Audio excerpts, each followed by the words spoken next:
If you want to become an intelligent investor, then you've landed just at the right channel. With this, let's start the video.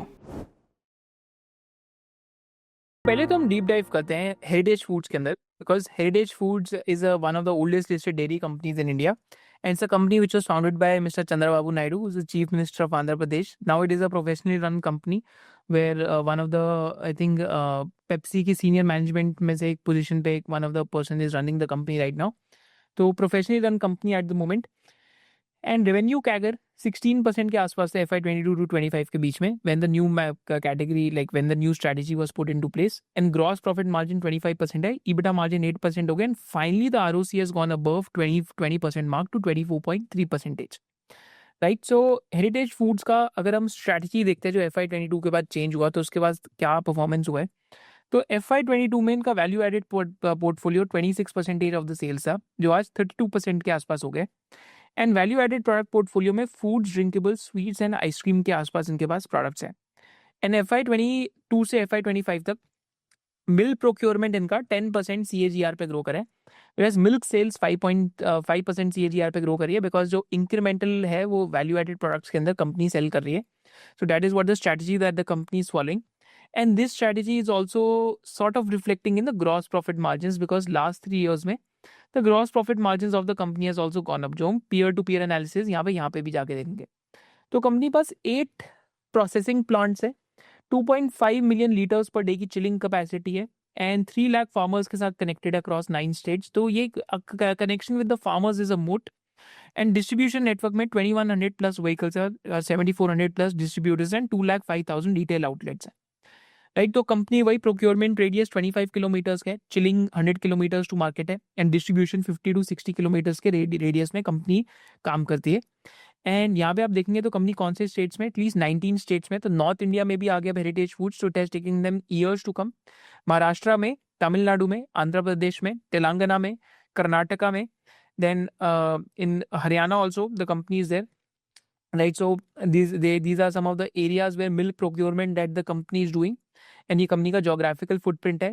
Predominantly company south Indian based company है, तो आंध्र प्रदेश से निकल के कर्नाटका में, right. So these areas that the company has been going into, and eventually cluster based expansion है, क्योंकि ये regional industry है कि आप नीचे से एक्सपैंड करना स्टार्ट करें डिफरेंट स्टेट्स में, धीरे धीरे जाते गए आप. Right. So again it takes an number of years to do compounding, but this is the most interesting slide. Right. तो यहाँ पे मोस्ट इंटरेस्टिंग स्लाइड में इसको क्यों कहता हूँ, बिकॉज यहाँ पे FY20 में इनका लाइक वैल्यू एडेड प्रोडक्ट 27% था, जो आज 32% हो गए. ग्रॉस प्रॉफिट मार्जिन FY20 में 18% थे, जो आज 25% के आसपास हो गए. राइट. तो ग्रॉस प्रॉफिट मार्जिन का 1:1 कोरिलेशन है with value added products. Right. तो जितना वैल्यू एडेड प्रोडक्ट की सेल बढ़ेगी उतना ग्रॉस प्रॉफिट मार्जिन इंक्रीज होएगा, और FY28 तक वैसे तो इनकी गाइडेंस है कुछ, FY27 की 6,000 करोड़ सेल की गाइडेंस थी with value added product mix increasing, but I don't know if that happens or not. But some of the markets they are present in are growing at this pace, जो हमने अभी बात करी थी value chain में. Ice cream 18 to 20% पे grow कर रही है, कर्ड 21 to 23 पे, पनीर 23 to 25 पे, और घी 9 to 12% पे ग्रो कर रहा है. एंड कंपनी ने बहुत strategically well laid out plan करा है कि now the company wants to keep doing value added products. तो महाराष्ट्र में भी अभी इन्होंने एक प्लांट एक्वायर करा है, जहाँ पे एक इन्होंने टाई अप करा था कंपनी के साथ योगर्ट बनाने का, तो अब कंपनी डायरेक्टली उस मार्केट में वेंचर्स कर रही है ड्रिंकेबल्स एंड योगर्ट्स के अंदर. तो महाराष्ट्र में भी the company is doing that. Then these are other like customized product that the company is making, right? So these are like ghee millet laddu के अंदर भी जा रही है कंपनी, घी बेसन लड्डू में भी जा रही है. Then apart from that the company is going into basically drinkables, and like so also basically जो घी है डिफरेंट टाइप के उसके अंदर भी कंपनी एंटर कर रही है. But this clearly reflects in the EBITDA margins of the company. Over last 3 years also you'll see the EBITDA margins have gone to almost 8% over the company. तो recently इनकी conference call में तो question पूछा गया था कि like they have become one of the most diversified company, and recently इन्होंने ग्लूको शक्ति करके एक प्रोडक्ट लॉन्च करा है. Right. So which is a way protein based drink, तो इन्होंने लॉन्च करी है. And they also announced 220 crore capex on ice cream facility, and they are also reasonably well invested in ice cream as well. So for these companies, like innovation becomes important. तो company ने basically दूध पेड़ा में भी एक product launch करा है, millet Laddu में भी लॉन्च करा है, ट्रूली गुड ब्रांड के अंदर लॉन्च करा है, and they also have a growing portfolio, gulab jamun, rasgulla etcetera. Right. So again value added products में कंपनी पास क्योंकि प्रोक्योरमेंट है मिल्क का, अब कंपनी डिफरेंट डिफरेंट एरियाज में जाके एक्सपेरिमेंट कर सकती है. तो इनकी कॉन्फ्रेंस कॉल में एक बहुत इंटरेस्टिंग क्वेश्चन पूछा गया था. वैसे तो इस बार जो इनके रिजल्ट्स थे कॉन्फ्रेंस कॉल के क्वेश्चन से पहले, results were impacted because number of rainy days ज़्यादा थे, बिकॉज टेम्परेचर कम था. तो वैल्यू एडेड प्रोडक्ट की कंजम्पशन कम होती है, आइसक्रीम की कंजम्पशन कम होती है, लस्सी की कंजम्पशन कम होती है. एंड इनके रिजल्ट्स में एक इंटरेस्टिंग क्वेश्चन था फ्रॉम मिस्टर प्रतीक कोठारी, तो ये पूरा आपको पढ़ना चाहिए कि FY30 तक के फाउंडेशन डे पे इन्होंने बात करी है कि they want to become the most admired dairy company and number 1 metric इनके लिए रेवेन्यू ग्रोथ है. तो इस क्वार्टर के सॉफ्ट नंबर्स में भी रेवेन्यू ग्रोथ काफ़ी फास्ट आई थी हेरिटेज फूड्स में, right. And revenue growth company increase करना चाहती है और वैल्यू एडेड प्रोडक्ट्स पे कंपनी काफ़ी फोकस कर रही है. तो कंपनी की सारी एनर्जीज वहाँ पे जा रही है, सारा capex behind value added products है. तो कंपनी का incremental capex behind value added products जा रहे हैं. तो ये चीज़ आपको याद रखनी है कि कैपिटल एलोकेशन चेंज हो रही है, बहुत फोकस स्ट्रैटेजी हो रही है. दिस फैक्टर्स रिमेन कि अगेन यहाँ पे लाइक तो may be professionally run company है, बट क्योंकि आज 23-24 की पी पे मिलता है, तो FMCG कंपनीज मुश्किल है ढूंढनी 23-24 पी की पे. One of the reasons could be because of the political affiliation, that could be one of the reasons. अब हम चलते हैं टुवर्ड्स द नेक्स्ट कंपनी जिसने अभी बिहार एंड झारखंड में भी बहुत एक इंटरेस्टिंग एक्विजिशन करी है. तो नेक्स्ट कंपनी हम जिसका डिस्कशन कर रहे हैं that is a company by the name of Dodla Dairy, and Dodla Dairy was incorporated in 1995. And just like Heritage Foods, it takes n number of years to do compounding. तो predominantly Dudla Dairy is also a South Indian based player. तो basically अगर हम अभी हम एक example लेते हैं, तो 2007 में कंपनी ने बेसिकली यहाँ पे प्लांट्स लगाए. देन कंपनी ने स्किम्ड मिल्क प्रोडक्शन का प्लांट नेल्लोर में लगाया. देन इन्वेस्टमेंट बाय ब्लैक रेवल, तो एक प्राइवेट इक्विटी ने इन्वेस्ट करा, तो युगांडा और केन्या में भी जाके कंपनी ने प्लांट्स लिए. देन द राइज फंड जो ब्लैक रिवर ने अक्वायर करा था, they also invested there. Then acquired 2 plants of KC Dairy. तो अगेन कंपनी का ट्रैक रिकॉर्ड है एक्विजिशंस का. International like financial corporation, I think IFC, जो आई थिंक IMF की शायद से एक बॉडी है, वर्ल्ड बैंक की बॉडी है, उन्होंने भी 100 करोड़ इन्वेस्ट करा कंपनी में. तो again because these private equities have invested, तो उनका ड्यू डिलिजेंस काफ़ी स्ट्रॉग रहता है, तो कंपनी में गवर्नेंस इशूज़ नहीं है. वेराइज अगर हम अगर हम और आगे बात करते हैं, तो कंपनी की लिस्टिंग हुई 2021 के अंदर. एंड कंपनी ने फिर एक और कंपनी अक्वायर करी, श्री कृष्णा मिल्क्स करके. तो कंपनी आज आंध्र प्रदेश, तेलंगाना, कर्नाटक और तमिलनाडु में प्रीडोमिनेंटली प्रेजेंट है. महाराष्ट्र में भी ऑपरेशंस है कंपनी के. एंड साथ साथ कंपनी ने अभी बिहार और झारखंड में भी एक एक्विजिशन करी है, वहाँ पे भी एक रीजनल मिल्क प्लेयर अभी इन्होंने रिसेंटली अक्वायर करा है. एंड 61 एकर्स का लैंड पार्सल इन्होंने परचेज करा for dairy business, for Orgafeed business in Maharashtra. So this is the history of Dudla Dairy. This is one of the companies which has one of the most pristine balance sheets and very high return ratios. Just like Heritage Foods, it is sort of like a quasi FMCG company with 2/3 of sale coming from the bulk commodity milk business, 1/3 of the sale coming from the value added product business. तो इनका plant capacity और procurement देखते हैं.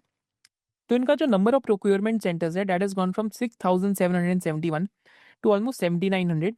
Number of milk chilling units have gone from 94 to 190 because company और भी ज़्यादा value added products के अंदर एंटर कर रही है.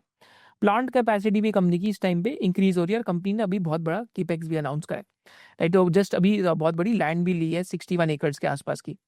Apart from this if you look at it, तो इनके वैल्यू एडेड प्रोडक्ट के पोर्टफोलियो में क्या क्या है, कर्ड है, लाइक देन फ्लेवर्ड मिल्क है, मिल्क बेस्ड स्वीट्स है, पनीर एंड चीज़ है, घी है, योगर्ट है, बटर मिल्क एंड स्वीट लस्सी है, आइसक्रीम है. आई थिंक इस वीडियो के बाद मेरे को लस्सी पीनी पड़ेगी personally, but these are all the things that the company is doing. And pasteurise pouch milk है, and ultra high I think जो टोन्ड मिल्क है, तो I think tone and double tone milk भी कंपनी बना रही है. Whereas company का value added product का सेल देखते हैं, तो again similar strategy like Heritage Foods है, because this is the numero uno strategy for this companies to grow. कि बेस बिजनेस आपने बिल्ड कर लिया मेहनत करके, आफ्टर 10, 20, 30 ईयर्स प्रोक्योरमेंट बिल्ड करके, अब आप वैल्यू एडेड प्रोडक्ट्स में जाके मार्जिन इंक्रीज कर रहे हैं. तो वैल्यू एडेड प्रोडक्ट्स में आके देखेंगे तो इनकी सेल 432 करोड़ से 973 करोड़ की होगी है वैल्यू एडेड प्रोडक्ट्स की, राइट. तो gross profit margin along with that has been sort of going up, right. तो gross profit margins I think FY21 में वैसे बेस्ट थे, but gross profit margins are still after Hatsun one of the highest in the industry gross profit margins they have. EBITDA margins also last 2-3 years में have been inching upwards and PAT margin तो ऊपर जा रहे हैं. Whereas value added products की जो इस 35% का कंट्रीब्यूशन हो गया सेल्स में, एंड इसमें पर घी का बहुत बड़ा कंट्रीब्यूशन है, तो X of ghee 27% value added products इनकी सेल्स है, but it's like a consistent compounder business. If you look at it 1944 crore से आज टॉप लाइन 3720 करोड़ की हुई है.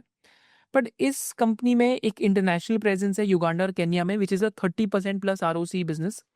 बट अगेन यहाँ पे अभी रिसेंटली एक्विजिशन हुआ है, ओसाम करके एक बिहार एंड झारखंड की कंपनी है जो कंपनी ने ली है. तो यहाँ पे 10% मार्केट शेयर है ओसाम का. तो in this industry either you can grow by doing greenfield capex in new states and doing big branding expenses, or you can go and acquire a company in a different state to mark your presence. So Dudla Dairy has a track record of acquiring companies and successfully merging them. So यहाँ पे भी इन्होंने 282 crore revenue company का acquisition करा है, जिसके gross profit margin 2% lower है आज डूडला डेयरी से, जहाँ पे कह रहे हैं एक्सपेंशन करेंगे ग्रॉस प्रॉफिट मार्जिन पे. सो this is a company which is based predominantly operates in Bihar and Jharkhand states, और 271 करोड़ का इस कंपनी को अक्वायर करा है. तो ऑलमोस्ट 1 टाइम सेल्स पे इस कंपनी का एक्विजिशन करा है दूधला डेयरी ने, राइट. सो यहाँ पे इनका स्ट्रैटेजी क्या है कि अगेन दूधला डेयरी का जो विजन है ग्रोथ स्ट्रैटेजी का, उसके साथ वेल अलाइंड है. प्रोडक्ट पोर्टफोलियो डाइवर्सिफाइड है, जोग्राफिकल प्रेजेंस इंक्रीज करती है, झारखंड और बिहार में प्रेजेंस बनाती है. हाई क्वालिटी इंफ्रास्ट्रक्चर है ओसैम का, एंड डिस्ट्रीब्यूशन भी अच्छी है. मिल्क प्रोक्योरमेंट की भी स्ट्रैटेजी डिफरेंट स्टेट्स में जाके अनलॉक हो जाती है. So this is with Osam and this is with Dodla Dairy. अब दूधला डेयरी की कॉन्फ्रेंस कॉल में आते हैं एंड ओसैम एक्विजिशन बारे में एक और पढ़ते हैं. Just over here, just a second, right. So Osam का जो एक्विजिशन है, तो सो दिस इज देयर कि it gives them presence in east markets, for example Bihar and Jharkhand, which are improving from GDP point of view. But on the other side, the ability to further improve and rationalize the operating structure of cost will give them an improvement in margins. तो इस thought process से geographical diversification करते हुए ये southern markets में enter करें. हम लोगों ने डूडला डेयरी का बहुत अच्छा peer to peer analysis towards the end of the session भी करा है, तो do stick for that. Just like हमने मिल्क इंडस्ट्री का एनालिसिस करा, तो वैसे ही हम डिफरेंट इंडस्ट्रीज के एनालिसिस करते रहते हैं. बट एज एन इन्वेस्टर आपके पास सबसे ज्यादा चीज जो लिमिटेड अपनी लाइफ में, दैट इज टाइम. तो as a part of SOIC membership, जो हमने एक बहुत डिटेल्ड कोर्स बनाया है 8 आवर्स का एक एडेड बोनस में, that is on how to use AI for investing and research, which we have just recently included in the SOIC membership. तो अगर आपको कोई भी इंडस्ट्री स्क्रैच से रिसर्च करनी है, फर्स्ट प्रिंसिपल्स में जाना है, ढूंढना है कि डिफरेंट इंडस्ट्रीज में कैसे जाके प्लेयर्स ढूंढने हैं, या वैल्यू चेन एनालिसिस करना है जैसे हम कर रहे हैं, तो you can easily leverage AI to do that research. इसके साथ साथ AI यूज करने से पहले एक बहुत प्रिंसिपल आपको अप्लाई करना पड़ेगा कि जिन लोगों को सिर्फ वो स्ट्रेट अवे AI पे चले जाते हैं यूसेज पे without building a strong foundation, we I keep on saying that they are becoming dumb investors, क्योंकि अपनी क्रिटिकल थिंकिंग अवे कर रहे हैं और फाउंडेशन नहीं बिल्ड कर रहे. तो as a part of SOIC membership पहले हम आपका फाउंडेशन बिल्ड करते हैं, फिर हमारा AI इन्वेस्टिंग कोर्स भी है. तो फाउंडेशन में we teach you about asset allocation, mutual fund investing in level 1. Level 2 we teach you about fundamental analysis, कि कैसे आप फंडामेंटल्स देख सकते हैं कंपनी के. लेवल 3 में we teach you how to find intrinsic valuation of stocks, कि एक स्टॉक की इंट्रिंसिक वैल्यू कैसे ढूंढे. लेवल 4 में we teach you all about technical analysis, कि when to buy and when to sell a stock, कि आप कैसे बाइंग सेलिंग फ्रेमवर्क बना सकते हैं. लेवल 5 में we teach you about screening, and level 6 is my favourite level, जहाँ पे हम डिफरेंट सेक्टर्स का एनालिसिस आपके साथ करते हैं. जैसे अभी हमने एक ऑफलाइन वर्कशॉप करी थी मोटेड वैल्यू चेन्स, फिर एक कैपिटल गुड्स पे करी थी, right. So keep doing these offline workshops for SOIC tribe members, and उसको हम ऑनलाइन भी स्ट्रीम करते हैं बाई चांस अगर आप दिल्ली नहीं आ सकते. तो लास्ट 2 मंथ्स में हमने मोर देन 4 वर्कशॉप्स करी हैं, एंड 24 अगस्त को भी हम एक ऑटो एंसिलरीज पे वर्कशॉप कर रहे हैं for the SOIC tribe members at Indian habitat centre. For those who want to also register being a non-SOIC tribe member, the link is there for you in the description as well. And because this is a day and age of AI, because I truly believe कि सारे investors को AI को सीखना चाहिए, तो you can use a limited time coupon code SOIC AI10 to register for the SOIC membership. The link to register for the SOIC membership is there in the description below. With this, let's go back to the video. Next company पे चलते हैं, that is Parag Milk Foods. And Parag Milk Foods 1992 में establish हुई थी. तो 100% cow milk through direct farmers relationship and village level collection centre से source करते हैं, and also they have their own Holstein cows which they keep mentioning. तो pride of the cows करके भी इन्होंने एक ब्रांड बनाया है. तो कंपनी नंबर 2 है चीज़ के अंदर, 35% मार्केट शेयर है, and number 1 again branded cow ghee करके भी एक कोई चीज़ बोलते हैं, तो उसमें 22% मार्केट शेयर है कंपनी का. तो core value added product company का 57% टोटल रेवेन्यू है. देखिए कंपनी काम बहुत इंटरेस्टिंग कर रही है, ब्रांडेड प्रोडक्ट्स के अंदर है, बट मेरे को कभी एक चीज़ समझ नहीं आई इस कंपनी में कि gross profit margin why is it still lesser and why EBITDA margin are still lower. I think probably the reason is क्योंकि procurement of this Dodla Dairy, Heritage Foods या हेडसन एग्रो का प्रोक्योरमेंट स्ट्रॉन्गर है, क्योंकि इस company ने अपनी खुद की काउज भी, हॉल्स्टीन काउज भी रखी हुई हैं। एंड कंपनी का कॉग्स का एक्सपेंडिचर ज़्यादा है, क्योंकि अभी इकोनॉमीज ऑफ स्केल अचीव नहीं हुआ। एंड साथ साथ चीज़ का जो इनका बिजनेस है, जिसमें मार्केट लीडर है कंपनी, तो वहाँ पे वर्किंग कैपिटल डेज ज़्यादा है, क्योंकि इस चीज़ को आपको एज करना पड़ता है, तो आपका इन्वेंट्री में थोड़ा सा टाइम लग जाता है। तो 2022-2023 में अगर आप देखेंगे तो पराग मिल्क फूड्स में 2 बड़े राइट ऑफ आए थे। आई थिंक 400 to 500 करोड़ के थे, क्योंकि इनकी अदर इनकम में क्या होता है कि जो हॉल्स्टीन काउज होती हैं, तो उनको अगर जब ये सेल करते हैं तो उसमें कोई प्रॉफिट ये बुक करते हैं, अगर काउ का वेट इतना केजी गेन हो गया, तो अगेन डिफरेंट अकाउंटिंग थोड़ी फॉलो होती है, थोड़ी सी कॉम्प्लिकेटेड है। सेकेंडली, चीज़, क्योंकि कोविड के बाद चीज़ की एजिंग में प्रॉब्लम हो गई थी, तो अगेन इन्वेंट्री खराब हो गई थी, तो that also led to issues.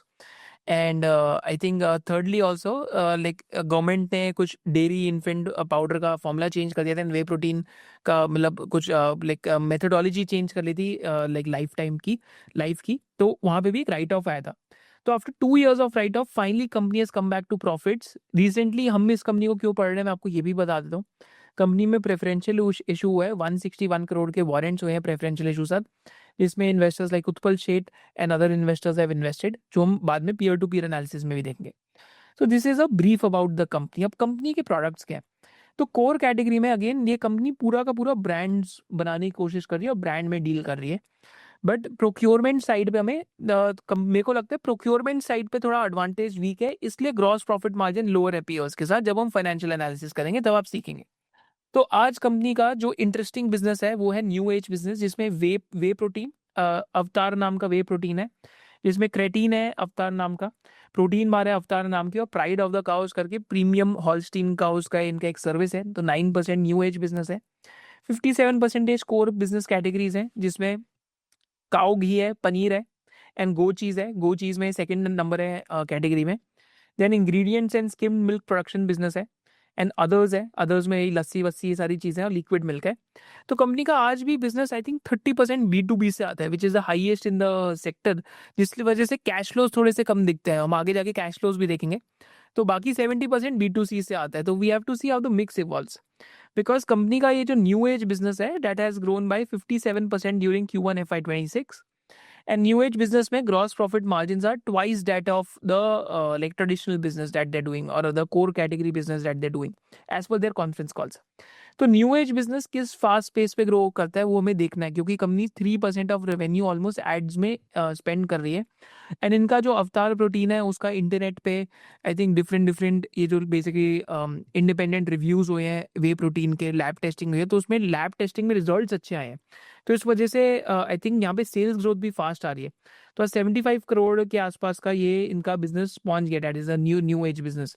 तो this business if it grows faster, तो यहाँ पे margin could be much much higher, but we don't know कि एग्जैक्टली क्रेटीन की कितनी सेल है, वे प्रोटीन की कितनी सेल है, प्राइड ऑफ काउस की कितनी सेल है। तो I think disclosures could be better over there, so that investors get a better idea कि न्यू एज बिजनेस में क्या चल रहा है। बिकॉज इंडिया के अंदर प्रोटीन कंजम्पशन आज भी लो है। तो per day protein consumption 65 grams है एक पर्सन की इंडिया में। तो इंडिया में अभी भी it could be a long way to go. And milk production भी इंडिया के अंदर, मिल्क कंजम्पशन भी लो है इस टाइम पे, तो that is there. But how is whey protein made, तो whey protein is like curd और वे, बेसिकली जो लाइक जो कर्ड्स और वे होती है, राइट, सो उसका सेपरेशन होता है, राइट, एंड अगेन स्ट्रेनिंग होती है, प्रोसेसिंग होती है वे की, एंड कमर्शियल वे प्रोडक्शन होती है, राइट। सो एक यहाँ पे अगेन जब आप मिल्क को वार्म करते हैं उसके बाद जो रेसिड्यू बच जाता है तो उसमें से कर्ड और वे निकालते हैं आप, राइट।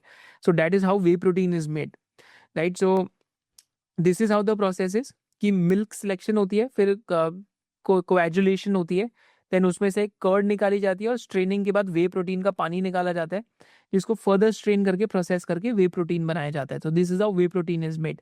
तो इनका 100% वेजिटेरियन वे प्रोटीन है, राइट। तो that is what their USP and selling motto is, and it's a locally grown brand after Whole Truth. तो होल ट्रुथ के साथ ये भी एक लोकली ग्रोन ब्रांड है।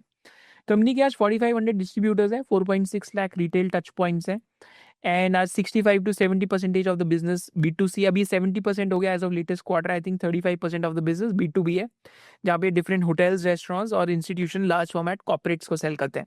तो वहाँ पे थोड़ा वर्किंग कैपिटल ज़्यादा रहता है, राइट। तो अपार्ट फ्रॉम दिस कंपनी का इस टाइम पे अगर आप यहाँ चेक करते हैं तो कंपनी के विलेज लेवल पे कलेक्शन सेंटर पॉइंट्स 2400 है and bulk milk chillers coolers and chillers 300 plus के आसपास है. एंड मेनली कंपनी कौन से स्टेट्स में, महाराष्ट्र, राइट, सो महाराष्ट्र से एंड कर्नाटका, तमिलनाडु, आंध्र प्रदेश एंड तेलंगाना से. तो दीज आर द एरियाज जहाँ पे I think predominantly area like milk procurement is from Maharashtra. तो एक रिस्क और भी है जिस वजह से शायद से ग्रॉस प्रॉफिट मार्जिन लोअर है. महाराष्ट्र में कॉपरेटिव्स बहुत स्ट्रांग है, तो इस वजह से जो भी कंपनी महाराष्ट्र से प्रोक्योरमेंट ऑफ मिल्क कर रही है उनकी ग्रॉस प्रॉफिट मार्जिन भी लोअर है. That is also one of the reasons. बाकी एरिया से भी मिल्क प्रोक्योर करते हैं. बाकी सेल तो ये इस टाइम पे पैन इंडिया ही करते हैं. इनके ब्रांड्स आपको मिल भी जाएंगे डिफरेंट शॉप्स में. तो this is where things become interesting.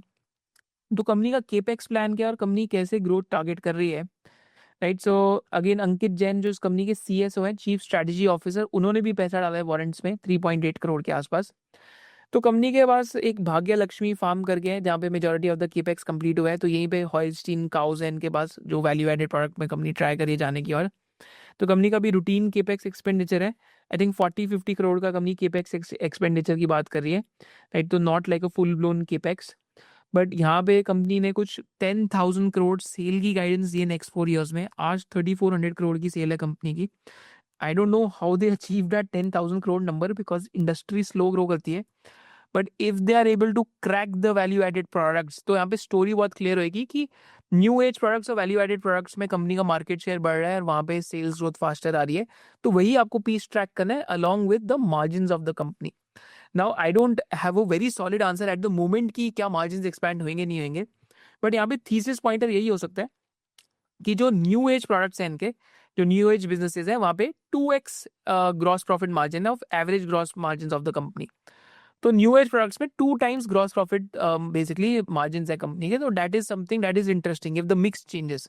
But Twitter पे एक बहुत फनी थ्रेड भी लिखा हुआ है इस कंपनी में, तो आप जाके पढ़ सकते हैं. I think someone by the name of Ankit has only written it. तो ही टॉक्स अबाउट कि in spite of talking so many things, sometimes like पास से यही स्टोरी चल रही है, बट अभी तक मार्जिन एक्सपेंशन दिखी नहीं है. बट अभी क्योंकि बिग इन्वेस्टर्स आए हैं इसमें, तो let's see what happens, because they also might have a thought process. But still I think this is a thesis which will evolve as the facts come to light. Right now, it is more of a story on top, because 4-5 year ka track record is very average in nature. But yes, new age products mein the company is doing something interesting, especially when it comes to the whey protein, pride of cows, because इस business में growth बहुत fast आ रही है. तो अगर ये 20-25% of the business हो गया, तो definitely EBITDA margins and gross profit margins could expand for the company. Right? So यहाँ पे अगर आप देखेंगे core categories और business में, तो कोर कैटेगरी इनका चीज और घी वाला बिजनेस है जो 57% ऑफ द सेल्स है. न्यू एज बिजनेस आज 9% हो गया एज ऑफ Q1 FY26, ये 6% एज ऑफ FY25 है. लिक्विड मिल्क 10% है, इंग्रेडिएंट बिजनेस 17% है और अदर्स 10% है, राइट.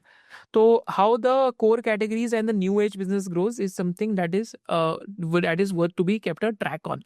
तो this is with Parag Milk Food, जिसका हम फाइनेंशियल एनालिसिस भी आगे जाके एक बारी करेंगे, क्योंकि gross profit margin has again come back to track from 20% to 26%, and EBITDA margin अब 8.5% हो गया. एंड कैश फ्लोज जो नेगेटिव थे, वापस कैश फ्लोज भी 212 करोड़ का कैश फ्लो दिखने लग गया कंपनी का, राइट. एंड पैट भी 53 करोड़ से 119 करोड़ हुआ है. तो पैट मार्जिन में भी एक्सपेंशन हुई है कंपनी के. तो रिमेनिंग टू बी सीन कि how these margin could go up, because इस कंपनी का अगर EBITDA मार्जिन 11, 12, 13% हो गए, तभी इनकी ROC 15 to 20% बनेगी, जो आज इनकी ROC नहीं बनती 15-20% की. तो मैंने आपको स्टोरी बता दी, मैंने आपको नंबर्स में क्या ट्रैक करना है वो भी बता दिया, एंड प्रोडक्ट मिक्स बारे में भी बता दिया. These are the things to track, and past issues भी मैंने आपको बिजनेस के डिटेल में बताए. So if you loved this video and you had a differentiated business insight, then do subscribe to this channel, and you can also follow our main channel of SOIC. Thank you so much for watching it.